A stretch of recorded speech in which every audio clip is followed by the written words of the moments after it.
What are some of the obstacles to economic growth in our communities? I mean, we know that lots is happening in Victoria, but how about north of the Malahat? What kind of obstacles are we seeing to new businesses, to manufacturing, that kind of thing?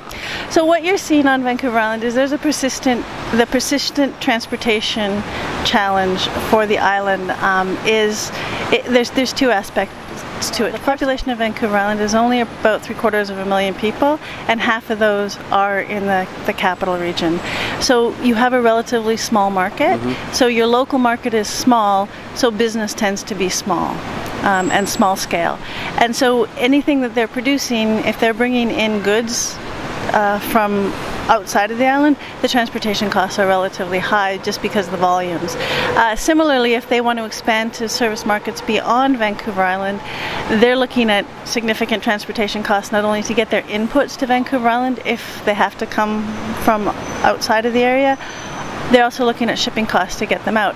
And what you can do with that is you see a shift away from goods production to service production. So if you look at the structure of the Vancouver Island economy, what you see is there's relatively more services being produced on Vancouver Island than in BC as a whole, which doesn't bode well for manufacturing necessarily. But for manufacturing, what some companies have done is they've located their head offices on Vancouver Island. Because it's a beautiful place to live. Because it's a fabulous place to live. So all those head office functions are taking place on Vancouver Island, and you're attracting these highly skilled people to work in those head offices, but the actual manufacturing function takes place somewhere else closer to the supply chain. Oh. So Myers Norris Penny, you guys are a sponsor of the Vancouver Island Summit. It's been going on for a number of years. Why should people attend?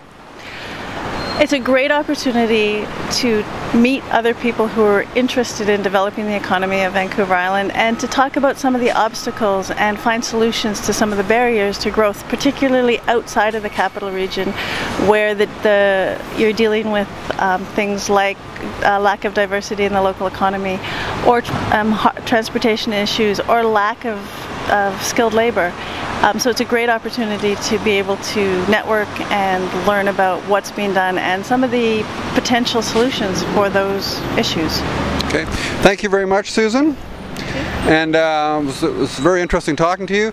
I'm really interested in going to the summit. It happens the latter part of October 28th, 29th, 2015 in Nanaimo.